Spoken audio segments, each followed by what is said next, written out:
You had the Clippers, who fell in Game 7 to the Nuggets, 120-101, and the game was almost never competitive. Basically, second half on. A terrible performance for the Los Angeles Clippers. Ty Lue, who was 4-0 in Game 7s coming into the game. But when you have James Harden on your team, sometimes the player being unreliable triumphs over the coach being reliable. Kate Jumps and Colin Russo, Sunday Huddle, presented by Hard Rock Bet. Go get started now. Hard Rock Bet, there's so many reasons to get involved because you got the Stanley Cup playoffs that is getting really interesting now with the Game 7 tonight.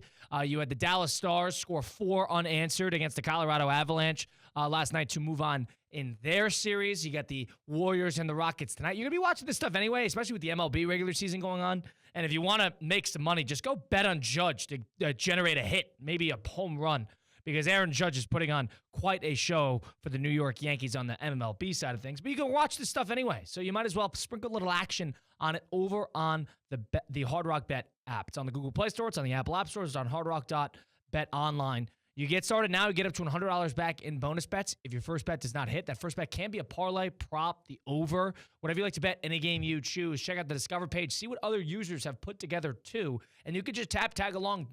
Do none of the legwork. Just tag along on their parlays if you like the sounds of it, you like the looks of it, and then boom, you're involved with them as well. They also have Battle the Bets, all these promos, profit boosts that you could utilize as well. That's Hard Rock Bet. It's offered by the Seminole Tribe of Florida. Must be 21 plus and physically present in Florida. The wager terms and conditions apply. Considered by gambling. Call 1-888-ADMIT-IT.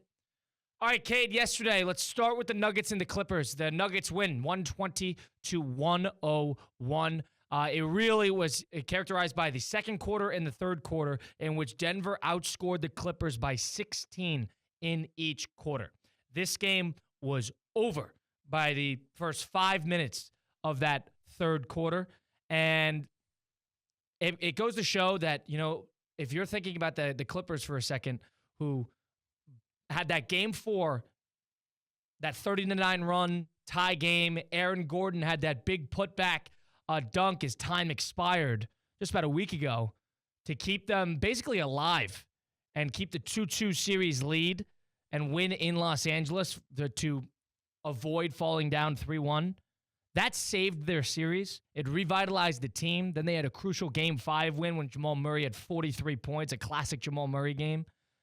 And then, of course, Clippers fight back in Game 6. And then Denver, who put on a show yesterday. Jokic didn't even need to play great. The rest of the team did. 1-5 performance for Denver. You got to give them their credit, but I think this is more about how the Clippers, there was no urgency. There was no urgency throughout this entire game. It's like the Los Angeles Clippers, you didn't even get the sense that they were in a Game 7. I don't even know if they knew that they were in a Game 7. Guys, little urgency, a little speed, pick up the pace a little bit. They're way too casual, and they couldn't throw the ball in the ocean. I understand that. Kawhi Leonard was minus 33 on the floor. No urgency, a pathetic game by them.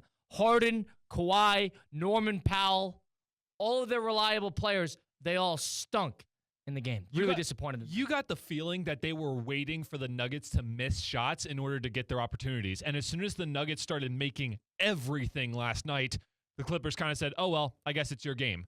No fight back, no chance for a comeback, literally let the game go, weren't scrapping for loose balls as well, weren't blocking the fast break whatsoever. How many fast breaks did the Nuggets get in this game? How many times did Jokic beat him down the floor, chuck the ball down the floor to Aaron Gordon or Christian Brown? They had themselves wide open layups, they had themselves wide open threes. Michael Porter Jr. could have had a field day from the three-point line, which he semi-did.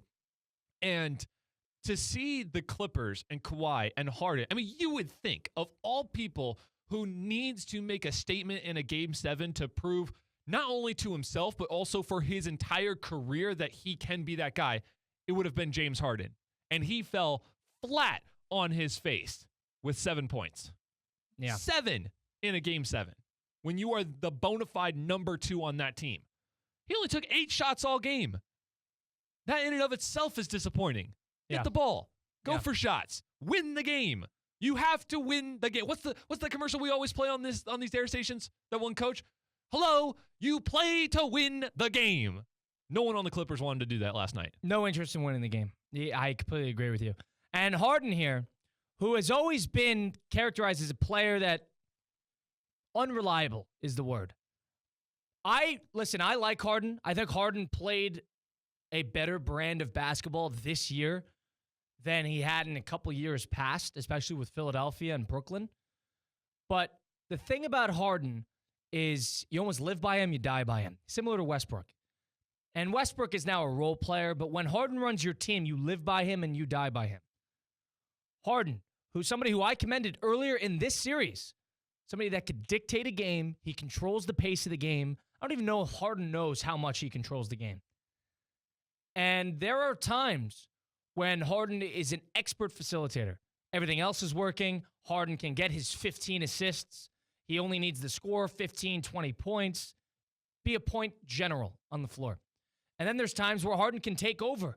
This happened in the game against the Warriors, where they won to secure a spot in the postseason and avoid the play-in, where they beat them in overtime in their building. Harden took over that game. He had like 30 points. Excellent in overtime. He was their go-to scorer. And you felt that earlier on in the Nuggets series. And then for some reason, he started teetering off a cliff. After that Kawhi game, when he had 39 points in game 2, just started teetering off a cliff. He's a bizarre player. He's a polarizing player. He's an all-time great, but he has come up remarkably short in big moments. I don't know if there is somebody that I rely on, an all-time great that is currently playing, that I could rely on less than James Harden. I would rely on Giannis before him. I would rely on Jokic before him. I would rely on Kawhi before him. I would rely on Durant, LeBron, Kyrie Irving. I would rely before James Harden. Steph Curry, of course. Dare I say Trae Young? Yeah, if Trae Young can get there, he just doesn't have a team. Jalen Brunson? Do I rely on him? Probably. 100%. Probably, yeah. After last series. Absolutely. Could almost put Cade Cunningham in that situation. Jason Tatum in a big spot. Jason Tatum had 50 points in a Game 7 against, against Philadelphia. 76ers, absolutely. That's when Harden was terrible in the game. Jimmy Butler. That's when Harden had 9 points. Jimmy Butler in a big spot. I'm taking over Harden. This is somebody who is a sure-out, he's an MVP of the league. He's a sure-out Hall of Famer. And we could probably go 15 players that we will take in a big spot. Easy. 15, Damian Lillard, healthy. I would probably take over before James Harden. I probably would. Doncic in a big spot. And listen, Doncic drives me crazy. But Doncic in a big spot. LeBron in a big spot. Anthony Edwards in a big spot. I'll take over James Harden. And we're talking just the offensive side of things. We already know he does nothing on defense. Shai Gilgeous-Alexander. I'm taking over James Harden in a big spot. Dare I say, is there somebody on the Rockets? Sengun? I'll take him over before Harden. At this rate. In a big spot. That's crazy to say, but it's true. Jokic, Jamal Murray in a big spot. I'm taking over him. Anthony Davis in a big spot. I'm taking before James Harden. We just named 20 players. We just named 25 players. The fact that James Harden is this polarizing in a big spot, you live by him, you die by him. The Clippers died by him last night. And listen, and Kawhi is not without blame too. Kawhi was minus 33 on the floor. Kawhi is somebody that plays Kawhi's game no matter what, almost to a fault. Everybody gives Kawhi the grief and they laugh about it because he has no emotion. Kawhi could have used some emotion last night. Some urgency wouldn't have hurt from him last night. Kawhi Leonard, who averages 21, 8, and 3 in Game 7s in his career. 7 games. And he had that Denver game yesterday.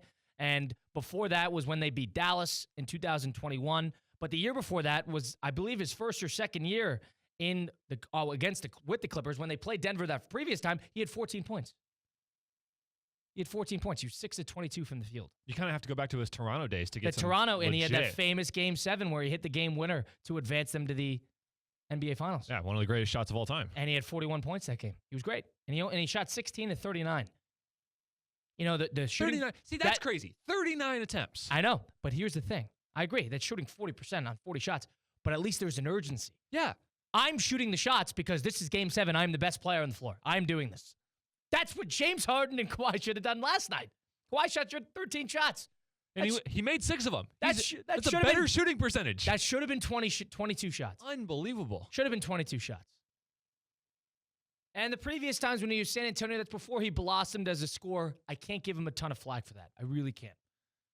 James Harden, on the other hand, who famously was up 3-2 against the Warriors in 2018, and that was against the Avengers of a Warriors team. Yeah, with the Kevin Durant. Durant, Curry, Thompson, all at their peak. The 2017 was a little better. The 2017 team was a little better. But 2018, they were still great. They were up 3-2 in the series. Chris Paul goes down with the hamstring injury. And then Game 7 was when the Rockets infamously missed 27 straight threes in the fourth quarter. Didn't they attempt like 102 or something like that? It was ridiculous.